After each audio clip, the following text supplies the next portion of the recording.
I'm going to make some pretty great odds right now. I'm an odds maker. It's like a sports book. The odds of a lawyer representing Donald Trump getting disbarred, indicted, convicted, and or having a bar grievance against them is got to be running 70-30. I mean, really, you're playing with house money at that point. And I just did, along with Ben Meiselas on the Legal AF podcast, an analysis of the two latest examples. Alina Habba getting a bar grievance against her in New Jersey, and Ken Chesebro, one of the architects of the Donald Trump's attempt to overthrow the will of the people and steal the election from Joe Biden, getting disbarred in New York. But what about Florida and Pam Bondi? Why didn't the Florida bar do anything about Pam Bondi? What's New Jersey bar going to do about Alina Habba? Why did the New York bar just disbar Ken Chesebro? Interesting. Do I have you interested? Then join the Legal AF podcast. And here's a clip. Popok, talk briefly about Chesebro being disbarred and then the bar complaint against Habba. Sure. Ken Chesebro, one of the architects of the stealing the election for Donald Trump, came up with the fake elector scheme as a lawyer, indicted in Wisconsin, convicted, pled guilty in Georgia for his role in that. It went from, just giving advice to him telling the fake electors what their certificates needed to look like, what their signatures needed to look like, when they needed to meet, when the certificates needed to be delivered, through Mike Roman, the election day coordinator for Donald Trump, to try to get to Mike Pence, who was presiding over the Senate during the certification, in order to either recognize the fake elector certificates and or throw up his hands and say, well, I got this one slate over here that came through the governor, but I got this other slate that says they're electors. Oops, what can we do? Let's throw it over to the House and let the House pick the president. And the House's delegations are dominated by Republicans. And so it would have been a Trump victory. He came up with all that. There were others involved.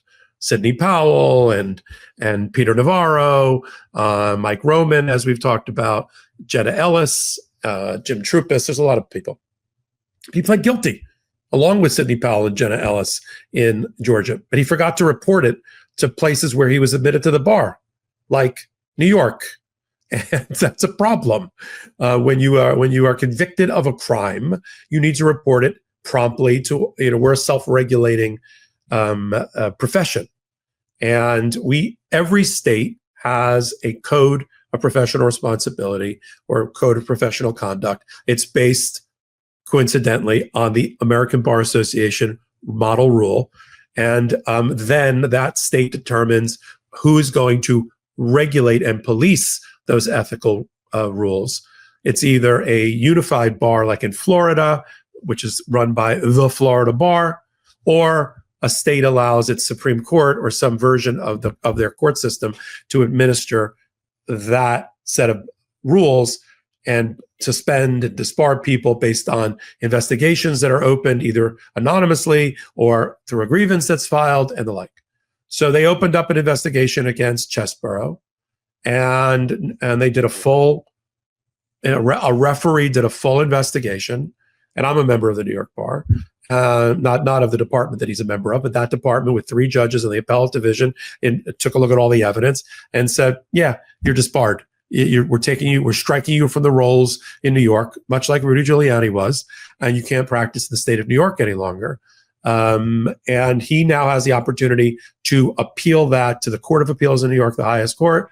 He's going to lose, and he is disbarred. Another lesson to those lawyers that want to represent Donald Trump and push the limits and beyond of their ethical obligations, you too could be disbarred.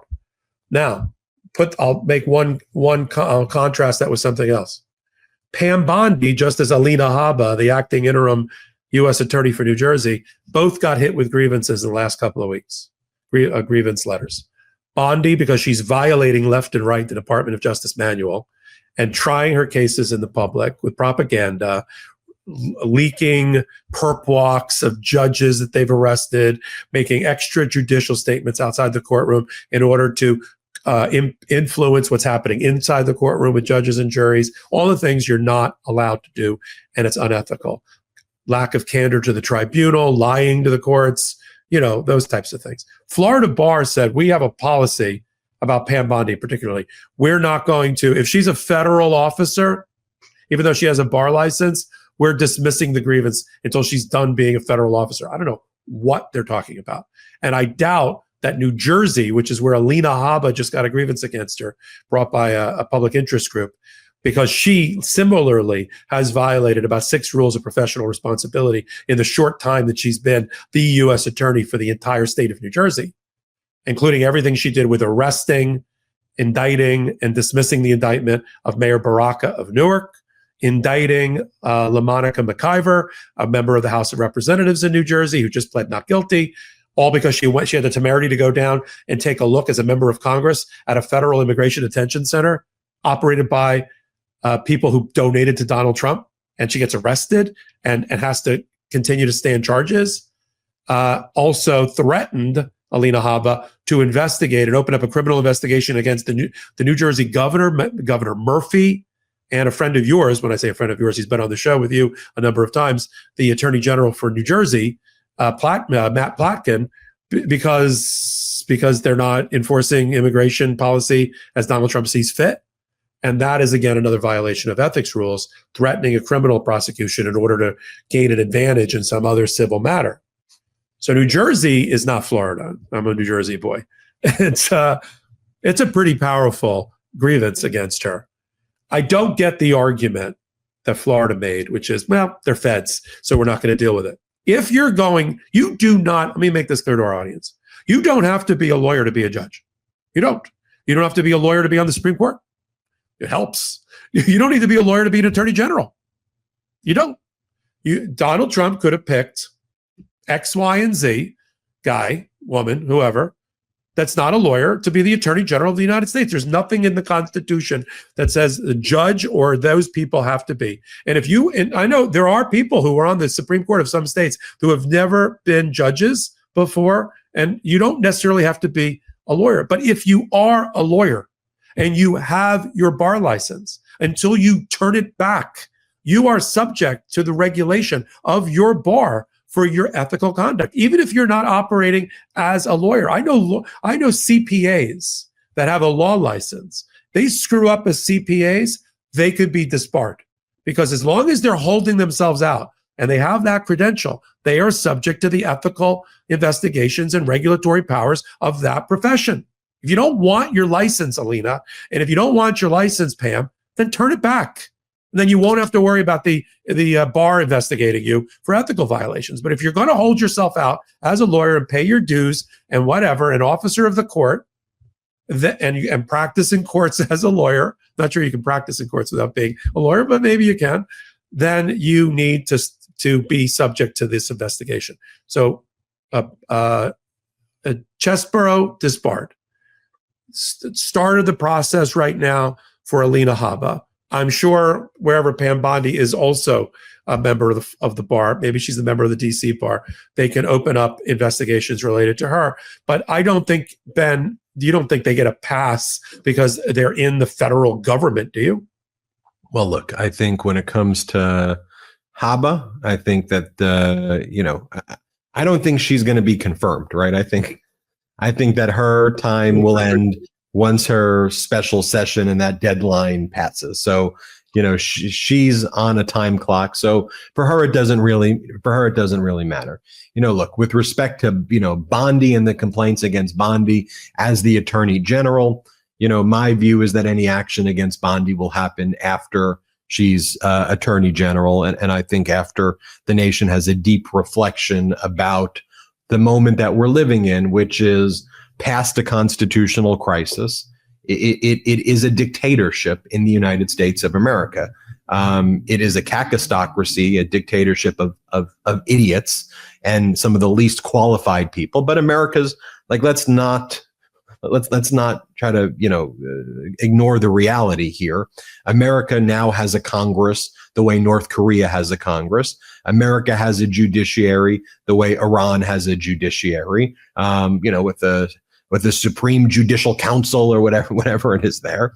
And, the midterms are going to be critical. It's going to be critical that we fight to have midterms. I don't think it's a foregone conclusion that there will be midterms. I think as the dictatorship escalates, they're going to try to pull more stunts together.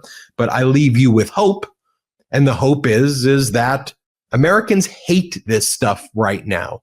Welcome back to the podcast.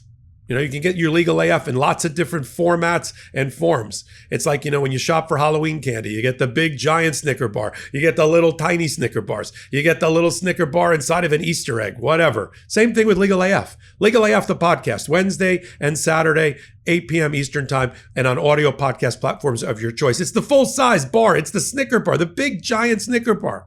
4 or 5 topics, 1 hour long. You'll love it. We just saw a clip from it right there.